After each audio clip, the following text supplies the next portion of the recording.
Des communautés de communes plus grandes, Pierre Louot dit oui.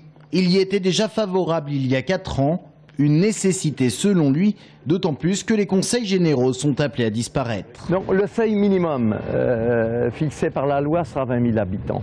Si on veut peser à la place du conseil général, si on veut avoir les moyens financiers, si on veut être entendu au niveau d'une région qui va s'agrandir, on sera plutôt sur un seuil de l'ordre de 50 000 habitants.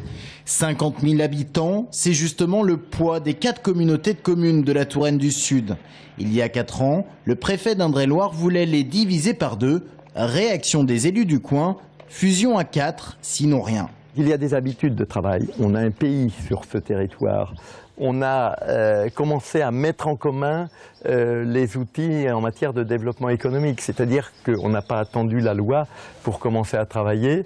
Il faut raisonner par bassin d'emploi. Et c'est vrai que nous, on a un bassin d'emploi sur le territoire lochois. Les élus du Lochois ont donc anticipé. Mais ailleurs en Indre-et-Loire, la réforme intercommunale risque bien de virer au casse-tête. Car le département compte aujourd'hui 20 intercommunalités. Et sur ces 20, 13 sont en dessous du seuil des 20 000 habitants. 13 qui sont donc appelés à fusionner. C'est le cas de Sainte-Maure-de-Touraine, une communauté de communes de 12 000 habitants environ.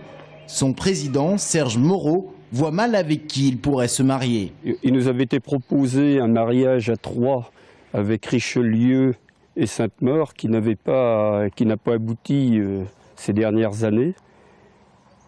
Ce n'est pas en mariant 3 pauvres qu'on fera un riche. 3 communautés de communes qui ont tenté déjà de monter un projet ensemble, celui d'un centre aquatique qui aurait été situé à l'île Bouchard.